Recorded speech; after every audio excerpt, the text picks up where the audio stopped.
संसार के सभी प्रमुख धर्मों में देवताओं के धरती पर आने की बात है। और वह देवता जीते जागते सशरीर देवता थे। वह हमारे जैसे ही हाड़ मांस के शरीर युक्त देवता थे, जिन्हें एशियंट एलियन थ्योरी के हिसाब से वो एलियन कहा जाता है। मतलब वो ऐसे ग्रह पर रहते हैं जो पृथ्वी से कहीं दूर है, या पृथ्वी पर कहीं रहते हैं तो हमसे ज़्यादा उन्नत है। तो ऐसा वर्णन हमारे वेदों में भी मिलता है। हमारे जो शुरुआती प्रार्थनाएं हैं, जो वेदों में हमारी प्रार्थनाएं है, वो सब देवताओं के लिए ही प्रार्थना है। सर्व प्रमुख ऋग्वेद में इंद्र देवता माना गया है। अग्नि, सूर्य, वरुण, इस प्रकार कई देवताओं की प्रार्थना है। सविता देवता है। तो शुरुआती जो धर्म थे या शुरुआती मानव जातियां थी पृथ्वी पर, वो सभी देवताओं के संपर्क में थी। ऐसा वर्णन है कि देवता भी मनुष्य के साथ रहते थे। और भारत में हरिद्वार जो ऐसा स्थान है, वो एक सीमा थी जहाँ से आगे देवता रहते थे और उससे पहले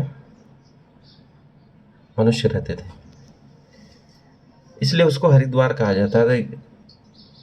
देवता हिमालय पर रहते थे और नीचे की तलहटियों में मनुष्य जाति निवास करती थी। लेकिन धीरे धीरे उनका संपर्क कम होता गया और देवता अपना स्थान छोड़कर आगे बढ़ गए, जो मानसरोवर या उससे भी आगे वर्तमान में चले गए हैं। जहाँ तक जाना मनुष्य के लिए भी वर्तमान में असंभव है।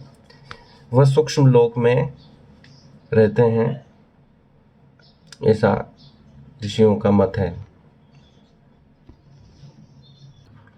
प्राचीन भारत में भी ऐसी कई कहानियां सुनाई जाती है कि यतियों द्वारा पत्थरों के जो देवालय हैं, मंदिर हैं, विमान उड़कर उनके गांवों तक आए थे। थड़ोली में भी, मध्य प्रदेश के नीमच जिले में थड़ोली नीमच तहसील के अंतर्गत ऐसा गांव है जहां खेत पर एक मंदिर बना हुआ है, जिसमें गारे, सीमेंट, चूना किसी भी प्रकार का उपयोग नहीं किया गया है। वह मंदिर सिर्फ पत्थरों को जोड़कर बनाया गया है और उसके बारे में कहा जाता है कि यह यतियों द्वारा उड़ाया गया और एक रात में यहाँ आकर स्थापित हुआ है। तो प्राचीन काल में ऋषि मुनि अपनी सिद्धि प्राप्त हो जाने के बाद सिद्धि का परीक्षण करने हेतु मंदिरों की रचना को उड़ाकर भेजते थे, और जब रात हो जाती थी तो वह मंदिर वहीं उतर जाता था। तो इससे प्रतीत होता है कि वह मंदिर विमान ही थे, पत्थरों के विमान थे। ऐसे जापान में भी एक पत्थर की संरचना मिली है जिसके बारे में कहा जाता है यह विमान है, उड़न तस्तरी है, और यह पूरी पत्थर से बनी हुई है, एक ही पत्थर की बनी हुई है। और उसके बारे में कहा जाता है कि यह उड़कर यहाँ इस जंगल में आई थी, और वर्तमान में भी वह संरचना वहीं मौजूद है। तो हम जो मंदिरों की आकृति देखते हैं उनको भी हम विमान ही कहते हैं।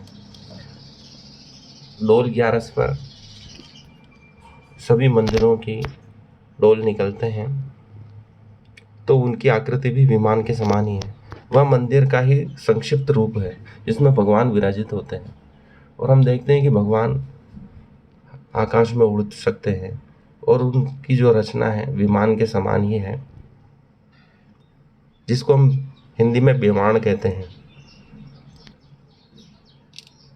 अपने विमान के माध्यम से सभी देवता डोल 11 के दिन मिलने आते हैं, और ऐसा वर्णन हमारे वेदों में, शास्त्रों में मिलता है कि देवता आकाश में विचरण करते थे। बहुत सारे विमान एक साथ आकाश में विचरण करते थे और देवता विमानों की यात्रा करते थे। विश्व साहित्य में प्राचीन धर्म ग्रंथों में देवताओं तक का वर्णन मिलता है जो सशरीर थे, लेकिन उससे भी ऊपर भारतीय वेदों में, शास्त्रों में परमात्मा की कल्पना की गई, जो शरीर नहीं थे, वह सूक्ष्म रूप में हर कण कण में व्याप्त है, जो देवताओं से भी ऊपर थे। वही असली परमात्मा है, ईश्वर है, ब्रह्म है। ब्रह्मा, विष्णु, महेश उसी ब्रह्म का अंश है। धन्यवाद। आज के लिए इतना ही।